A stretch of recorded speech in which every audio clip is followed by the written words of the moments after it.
I'm trying to get this rest of the shit for these bees and get them get off this motherfucker. I might play some work. Have been on the rosters of 8 consecutive NBA championship teams. I mean, that is mind-boggling. Well, maybe for Wizards fans, it gives them some familiar faces to root for deep in the playoffs. But listen, at the end of the day, the goal is for their team to make noise and for them to be on one of their deep runs in the not-so-distant. So look at the starters for the Wizards. Don't let that man do me like that. It's Sarr and Valanciunas.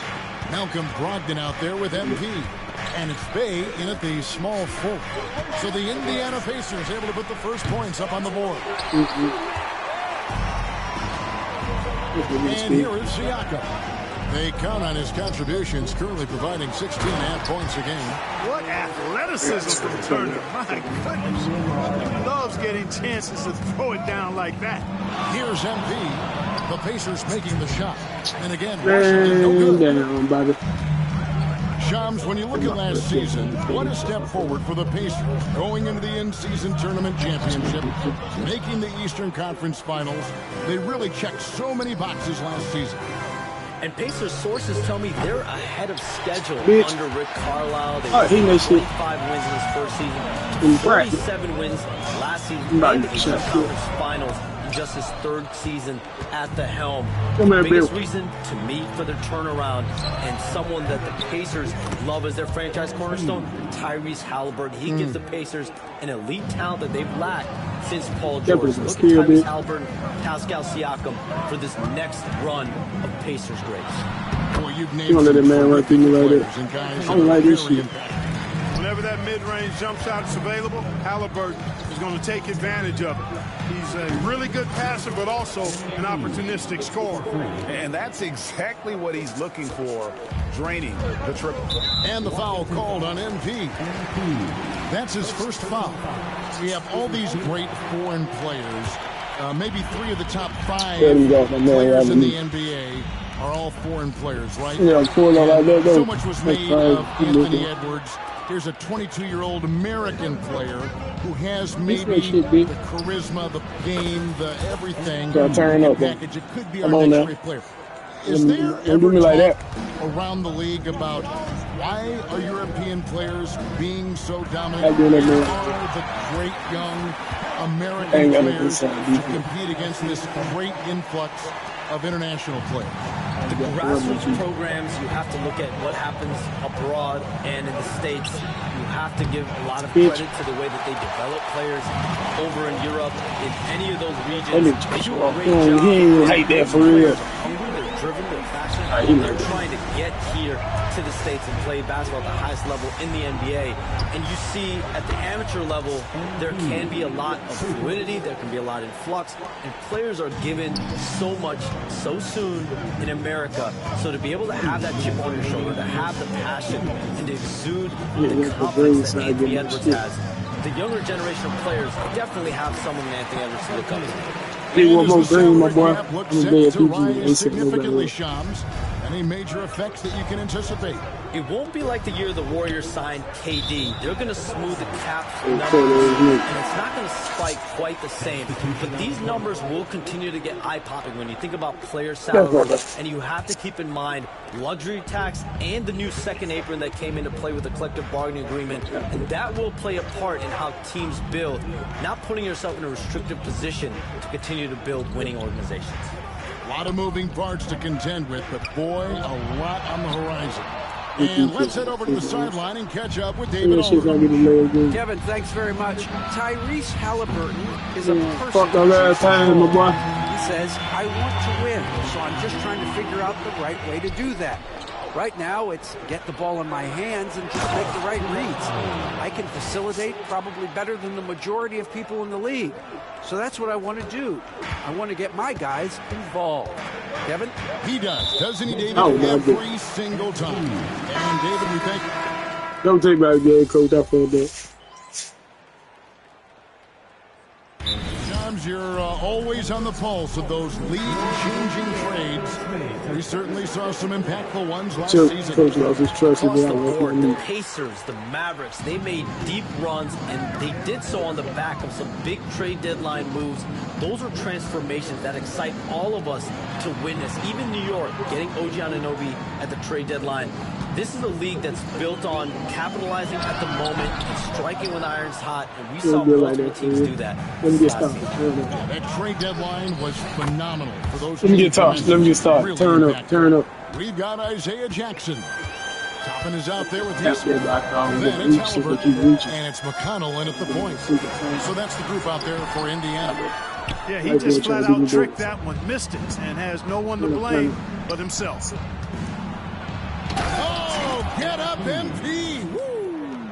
MP squeezing all that juice he can get out of that orange. What a night he's had. Mr. Posterizer in full effect. About to have time to get them bodies. Pacers have gone 0-3 and are still looking for that first bucket here in the second quarter. Well, we can all agree nothing better than the atmosphere of an NBA game. So, Shams, I know it's hard to pick one, but is there a best crowd, a best atmosphere in the NBA that you've come across that you really appreciate? The Warriors fans, I feel, even at their peak, they bring a different level of aura of enthusiasm. Are you kidding me? Mr. Posterize. Mr. Geared him up. Tell you what, Mr. Wasn't your cup. Mr. Not enough. And for the Pacers, they come in off a great outing against the Bucks in Milwaukee. Yeah, their long-range artillery hit the mark more often than not. A great equalizer. When You got to pull him, my boy. They found their rhythm and kept piling it on. And You got to pull him, my boy. Confidence on the road for sure. Pocket two. A shot by McConnell, no good. He's been ice cold tonight. And, you know, you look at the scoreboard, guys, they really could have used his contribution. Pacers trail by 3. Hey, Shams, no one is keyed on the league like you. Is there an under? I ain't pushed through that man like that. Ain't no trout. Seeing around the NBA, or the next thing that you're anticipating may happen with the way the league will sway one way or the other? Talking to executives around the league, it's clear that length has been very important, but having players that do multiple things and are versatile, that is of the utmost importance right now. We saw what happened with the Celtics winning a championship this year. I think that certainly is going to have an impact on how teams are going to build. How the fuck I keep missing layups? Like the Celtics, you want to have players, 3 to 5 players that are playing heavy minutes for you, that are doing everything out there on the floor, not just one particular. Indiana making some changes. I took Miles Turner, he's checked in for Isaiah Jackson. And Andrew Nembhard's subbed in for T.J. McConnell. Wizards have gone 4 of 7 from the field in this second quarter so far. MP doing a nice job with the quick catch and shoot, not wanting to waste those touches. Halliburton passes to Toppin. Back to Halliburton. Pass to Nesmith.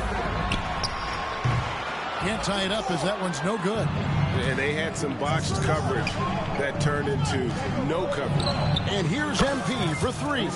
Nailed from three-point land. The ball movement on this run has Mr. been Shoot 'em up. fantastic and is a big part of why they've been able to get these good looks. Pacers trail by 6. Halliburton on the wing. Covered by MP. Pass to Toppin. Some nice passing here by Indiana. Halliburton passes to Turner. And Sarr pulls it down. And Shams, what an absolute delight it has been having you courtside with all of us tonight. Thank you so much. Man, I'm still rushing this one. It has been a true pleasure. Thanks so much for the invite. I can't wait to do it again sometime. I'm honored. I'm privileged. Oh, we are going to hold you to that. Thank you again. Always so much fun to have Shams join us. No one with a better pulse on the NBA. Man, Shams is always the first guy to know about the big moves around the NBA. Love hearing what he has to say. Here's Halliburton. A tad short, but it's good off the front iron. Halliburton's got 11 points. They are just killing them on the interior. Yeah, you can't say that with enough emphasis. I mean, the defenders are just not being aggressive enough down low. You got to play with some physicality in the paint. MP, actually got there. 5 seconds separating the shot and game clock. And Denise Smith. He's looking for Toppin and finds him. Toppin is the Skywalker, Obi, insane verticality. Wizards leading by 3. A 3 from MP. MP, the triple is down the hatch. Yeah, great outside shooting, really fueling this run. From downtown, and Tyrese Halliburton hits for 14 points for him. Halliburton with the answer was anxious to throw it right back at him. And here's MP for 3. He doesn't hit that one. MP getting into the Wizards. What a quarter that saw them generate a great comeback effort and are now out in front with momentum behind them. And don't go away. We'll be right back.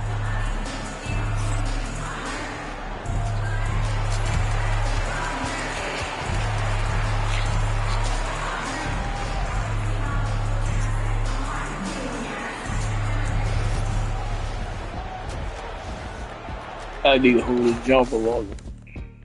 Oh, where did he jump before Their the game? offense is flowing.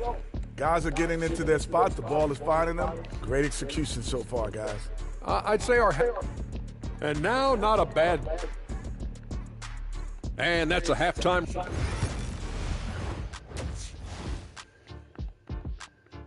I'm a bad PG. I don't act like this in the ring. I mean, home in it for real, dude. And as we get into this third quarter, as we've seen so far, neither team able to create much separation on the scoreboard. You look at MP in this one, he's been everywhere. Yeah, he's just been raining down on them from deep here. Talk about dialed in. Well, you know, the stroke looks fantastic. Even when he's had a hand in his face, it hasn't affected him at all. GA, when it comes to the Wizards, they have a pretty spotty track record over the past decade. That was the other man to go. To get things right in the draft. Plus, they have just had poor lottery luck, only selecting higher than 8th once in the last decade. Man, but they have passed on some superstar-level talent. Here's who Brian Keefe is starting the second half with. In the post, it's Sarr and Valanciunas. MP out there with Brogdon. And it's Bay in at the 3, the small forward. And one way Valanciunas I'm not holding this shit long enough. Using that big body to snare the board and keep the play alive. Halliburton against MP. Man, I ain't touched that shit again. There it goes, it's in, and the Wizards lead is cut down to just 2 points in the bucket from Halliburton. And obviously his momentum from the last game has carried over here tonight. You know, that's how it goes with him. I mean, his hot streaks, guys, don't last minutes. They last days. And they're getting their points now almost exclusively from the triple. 4 of their last 5 makes are from beyond the arc. It's hard for me to watch this. I mean, the defense practically giving them those shots. Halliburton, no good. And it's Bay with the ball for the Wizards. They'll be playing host to Chicago for the next game. That'll be the first of 2 straight at home. No doubt he's struggling right now from the field. Let's see if he can get it going this quarter. Mathurin, good. And inside, Mathurin makes great use of his agility, developing some instincts for how to get around in traffic. Here's MP. MP gets the job done inside. Well, he's demanding the ball. He wants it, and he's coming through. I mean, you can see why his teammates trust him down the stretch, guys. Yep, that one goes in there. Halliburton's got 5 points in the quarter. Tyrese Halliburton, take a bow, young fella. You deserve it. You have been outstanding. You know, a trend that's been unmistakable, Greg, over the last few decades has been the number of positionless players. Yeah, and I think that's a great thing, right? So many players now with diversity in their skill set, and there's no need to commit a player to a certain role just based on their size. A terrific effort from Halliburton so far offensively. He's not holding anything back. And it's Brian Keefe calling timeout here. He wants to check in with his team, and and regroup. Aaron Nesmith has checked in for Benedict Mathurin. And a new group getting ready to come in for Washington. Alvin Bagley's checked in for Jonas Valanciunas. George comes in for Sarr. Kispert's checked in for Sadiq Bey. And Poole subbed in for Brogdon. And with an update from the sidelines, let's check in with David Aldridge. Kevin, the Pacers obviously pushed the fast break. Tyrese Halliburton says the emphasis is getting outlets and running, playing fast. That's a good identity to have. It's a team that people want to play for. I'll let that man go after me like they're going to take me out of the game. That's fucked up. Carlisle decides to call timeout. And clearly an important juncture. He's going to have some choice words with his team.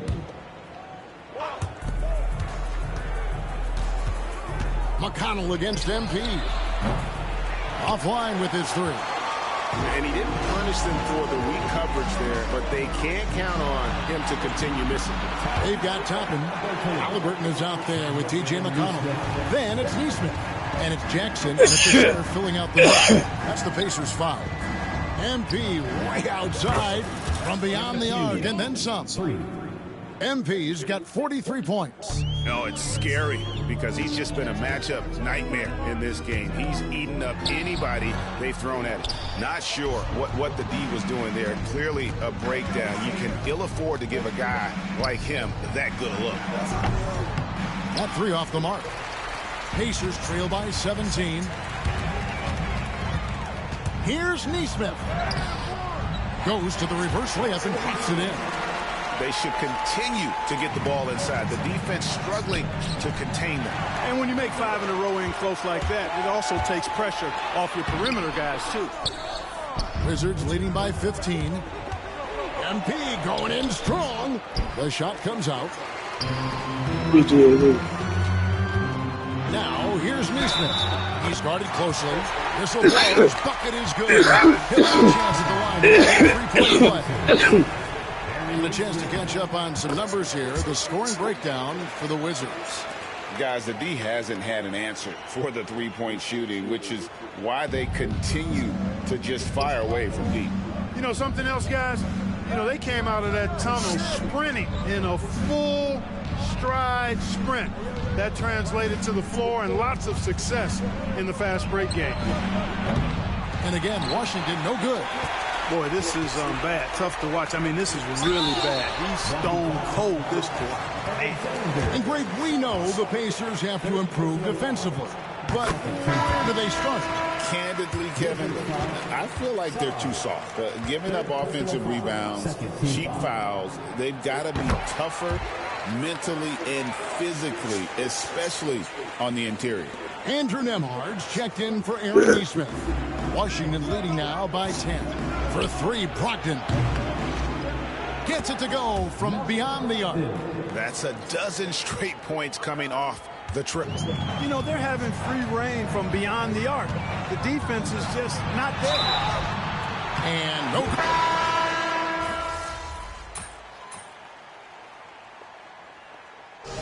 And so it's the Wizards with the win. This was a very strong showing for him, Greg. Not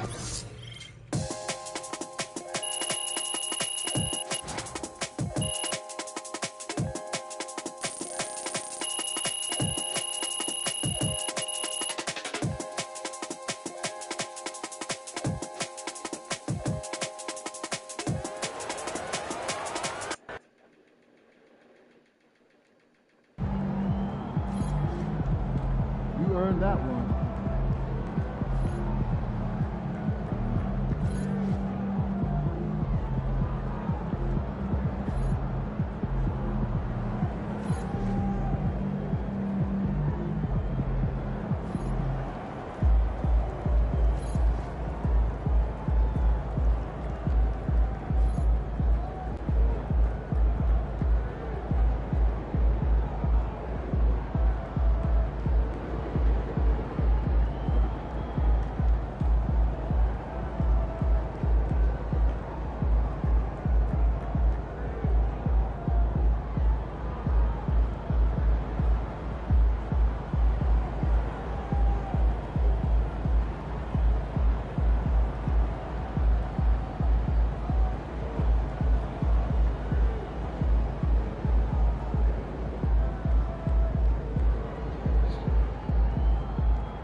Most I told you.